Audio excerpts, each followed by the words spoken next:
Who do you honestly think, having worked with all those guys for months, if that were a real competition, who would you bet on to actually win, including Jean-Claude Van Damme? Hey guys, in today's video, it's another continuation of that interview I had with the great stuntman Steven Lambert. You gotta buy his book, From the Streets of Brooklyn to the Halls of Hollywood. I'll link it in the description below. You can buy it from Amazon. It's an amazing book, amazing value.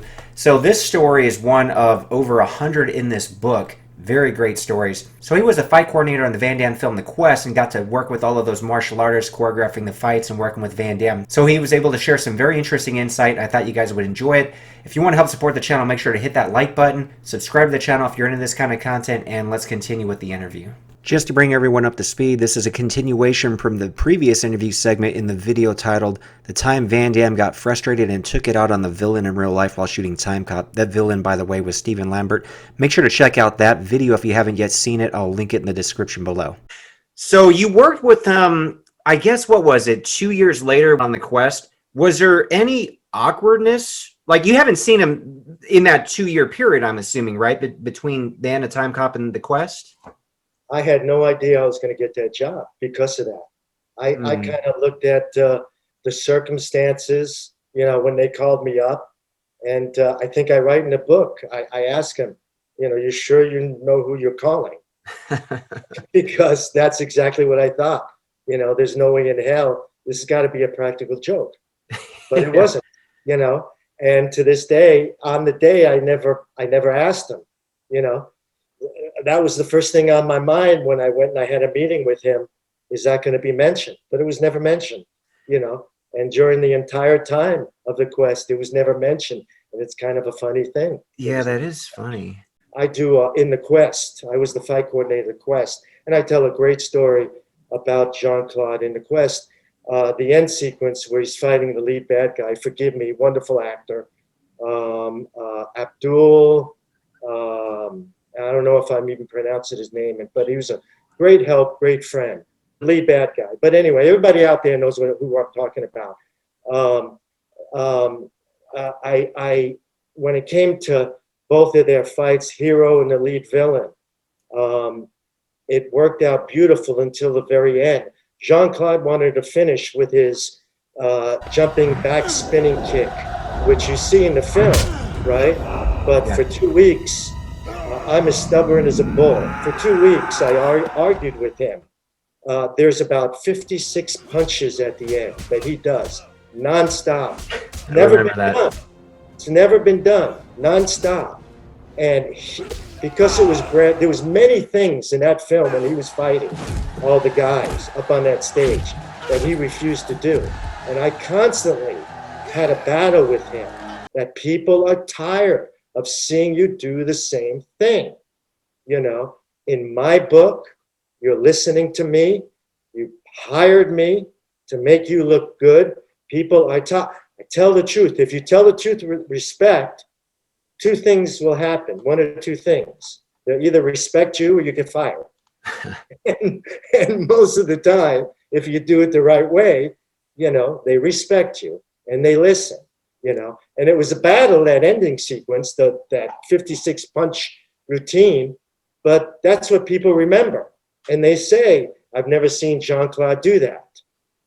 And he's never done that, you know, and I've worked with him in the past many times, and I know a lot of people, and I'm a big fan of his, you know, but he's locked into the Jean-Claude way, and always. And if you notice his prior movies, and if you really look at The Quest, those fights he did on that stage, you know, there are many things that you never saw Jean-Claude do. In attitude, in camera lenses, you know, there's a shot in there where he gets hit and he falls down right in front of the camera with his muscle. Yeah, flexing the bicep. That's a very iconic shot. I always remember that the first time I seen it in the theater. I fought for that. Because I tell a story. If you read that whole chapter about The Quest, oh, of course, he wouldn't let me on stage. I had to do everything off stage, so it was very difficult because Jean-Claude, God bless him, and he's right. He's got to be the center of attention. But when you have time and money, you got to overlook that sometimes. So sometimes as you read, that's one of the most difficult, I say that's one of the most difficult shows I've ever experienced. Not even because of Jean-Claude, because of all my other pals in the movie. Well, that whole chapter, really entertaining, pretty funny. Everybody wanted to fight Jean-Claude, and they, they were stubborn. There was a time where it was almost like they were going to quit. It sounded like, unless they got their, 5 minutes or 15 minutes of fame or whatever you want to call it. But obviously for you, it just made your job way more difficult because logistically the movie wouldn't even make sense if they all got to fight Jean-Claude.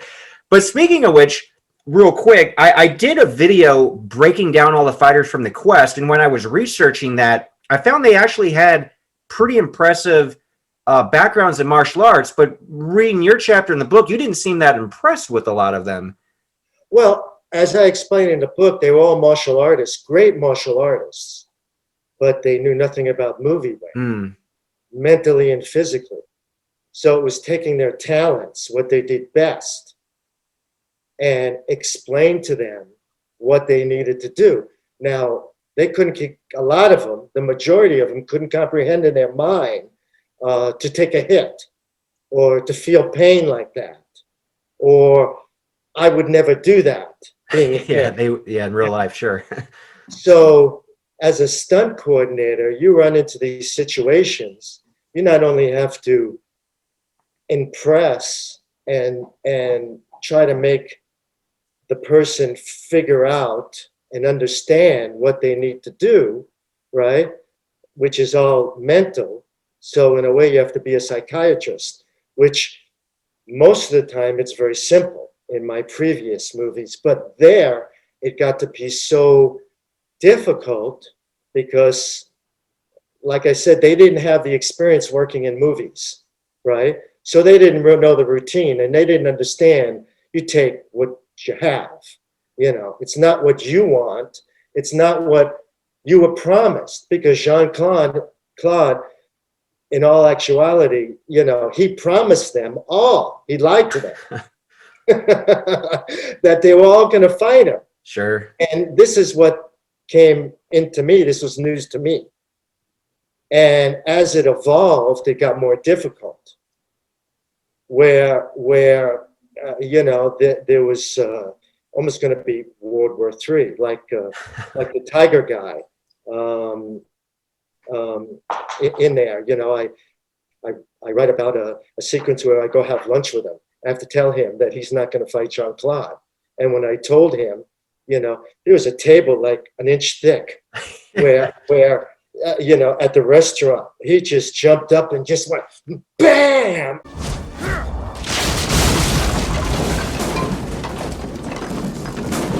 And the table shattered, and it was like real wood. Yeah, which I'm not surprised, because that's the guy that does all those demonstrations, breaking all the slabs of concrete and all the wood and all that. Like, that's his thing. So I'm not surprised he broke that table in the restaurant. And the restaurant owner was shocked. Yeah, I bet. Yeah. Hey, in your opinion, and I think this would be a fun question. So obviously working with all those guys, and I guess there was an ego thing involved, because they're world-class martial artists, and like you mentioned in the book, I wouldn't do that. Well, yeah, maybe not in real life, so I think there's an ego thing, thinking they're going to be in a movie, they want to showcase their talent and what they're going to do, without knowing that, well, it's not about you, your character in a movie. But who do you honestly think, having worked with all those guys for months, if that were a real competition, who would you bet on to actually win, including Jean-Claude Van Damme? Probably the jiu-jitsu guy. Long hair, very fit. And you didn't see him much in the movie because he refused and he wasn't cooperating very much. Wait, which guy, real quick? What did he look like? Jiu-jitsu guy, long hair, looked like Jesus Christ. But like muscular? No. Okay, so I'm thinking of the Greek guy, because I know he fought in real life. He passed away a couple years ago, though. but Stefanos Milsakakis, that's who I thought you were Oh, going no, to. not him. You very rarely see this guy. You see him sitting down in the background. Okay, so the Jesus-looking guy, what country did he represent? Do you remember? I'm trying to picture him. I don't recall, and my apologies. We had to wipe him out. I'm not sure if He may not even have fought in the movie then. No, he was in the background. When they first come in, you see him come in. Okay, so you basically so the jiu-jitsu guy, as we progressed, yeah, and depending on who was more hard-headed than the other, established who was going to fight Jean-Claude. As I explain in the book, what I had to do was videotape every fight and show it to Jean-Claude. And he would say yes. And I would take it back and just put it aside, and I would go on to the other one. And then he would see something in the other guy, and he wanted to change the first fight. Yeah. So I would have to take it and change it over. And he would constantly do that. And the guys would get upset, right? Because there would be more action given to one guy as of the other. Sure. So as it progressed, it got more difficult. And that's why you see less. That's why you see more. Like the sumo wrestler. He was very upset. So he went out first. Stuff like that. Jean-Claude's favorite was the Chinese guy, the Kung Fu guy. Sure. He loved the German guy because he was cooperative. You know, the Capoeira guy, he was very cooperative. African guy was very cooperative. They progressed, and what I try to do is I try to hide that they were upset until it got so bad. Yeah. You talk about how you were basically just the babysitter on the film. Yeah. They came to me and they said, you know, you're going to be the babysitter. What these guys, I mean, after they had a party and it got way out of control.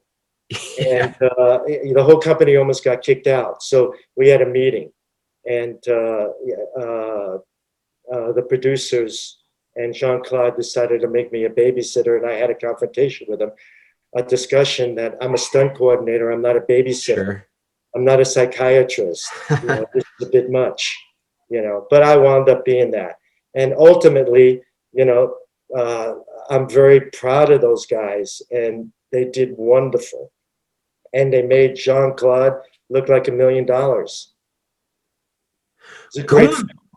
Going back to that question real quick. So excluding the jiu-jitsu guy because he wasn't actually fighting in the film, of the guys that did fight in the film, sumo guy, African guy, Spanish guy, Korean guy, etc.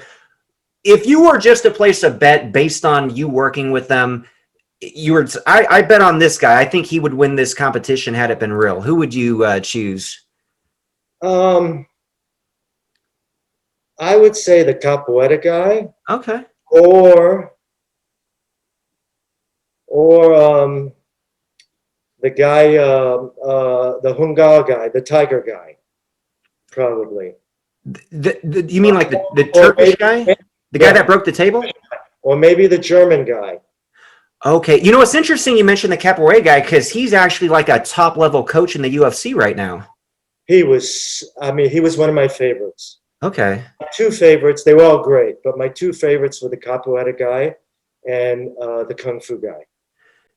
Now, how do you think Van Damme himself would have fared? Because he does have like a record back in the day with like semi-contact kickboxing. Everybody would have beat him up. Everybody would have beat him up. Really? Interesting. Yes. Interesting. You kind of break my heart with that comment. He's the guy I modeled myself after. I gotta pop in here real quick with a quick intermission. So I respect Steven Lambert. I respect his opinion. He was there. He worked with all these men. He has good insight. However, that's his opinion. I don't necessarily agree that Van Damme wouldn't be able to beat any of these guys. I think Van Damme would fare pretty well. So Van Damme fans like myself are going to believe that. We have rose-colored Van Damme glasses. Van Damme haters and trolls are going to love Steven Lambert's opinion, whether it's true or not. They're just going to love his opinion. But I feel like fans like myself pretty much feel like Apollo in Rocky IV. I don't think I want to hear this.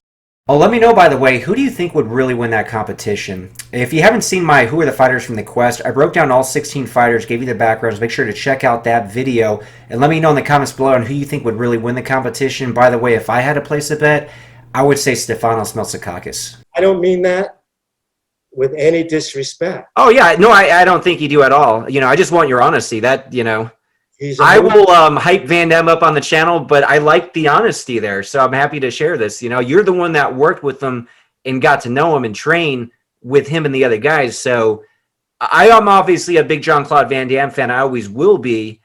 But no, I want your honest opinion, so that's what we're after. Again, I am too. I'm a big fan. Okay. He's a great talent, one of the greatest out there. But he's a movie guy. Mm-hmm. All these guys that performed in the Quest, they've experienced real fights. There's nothing like experiencing it for real. Jean-Claude's never fought in tournaments per se in a consistent basis. Okay.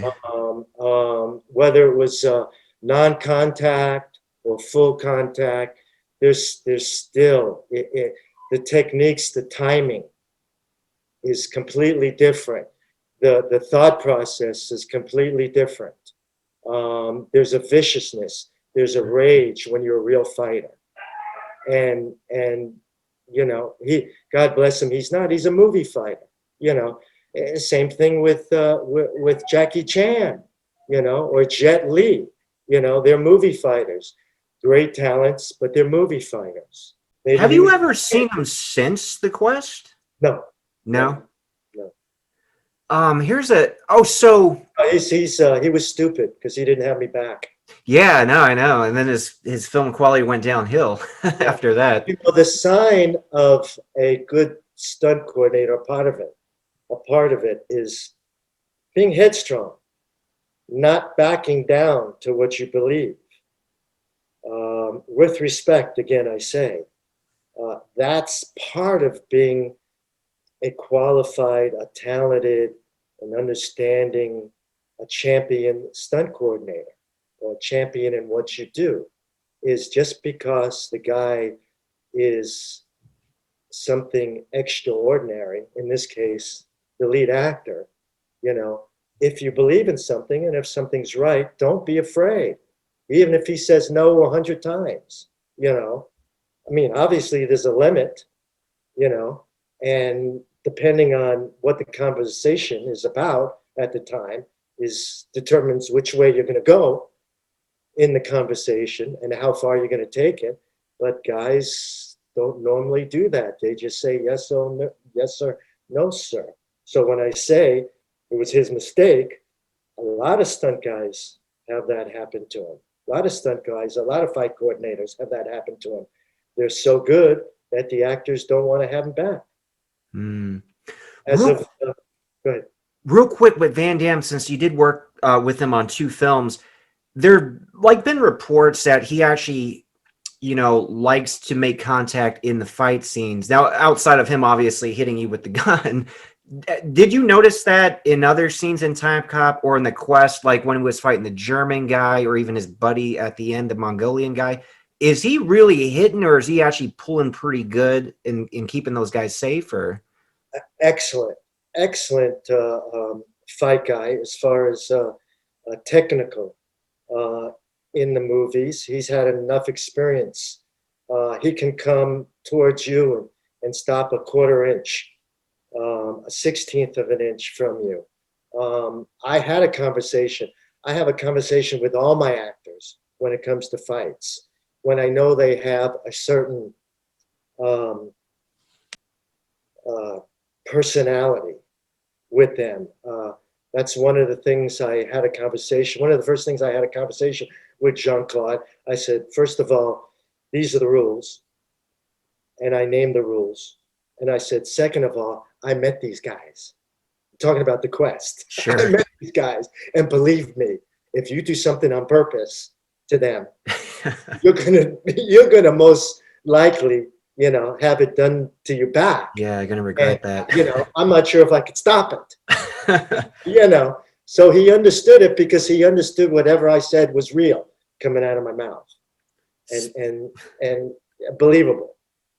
Speaking of fighting, so you actually did some tournaments when you were younger, prior to ever getting in the stunt world, and it kind of led into that. Can you kind of tell us how you essentially got involved in stunts? Because it's not something you sought out. It's just something it sounds like you fell into with Chuck Norris and your tournament experience. Okay, that's going to do it for today's episode. When I post the full interview, you'll get all the background on Steven Lambert as far as martial arts and how he got involved in the stunt world, and some cool insight into just the stunt world in general, along with all these great stories. In the next episode, though, we're going to be talking about a legendary movie that Steven Lambert had such a pivotal role in helping the main actor get ready for the role to play a martial arts legend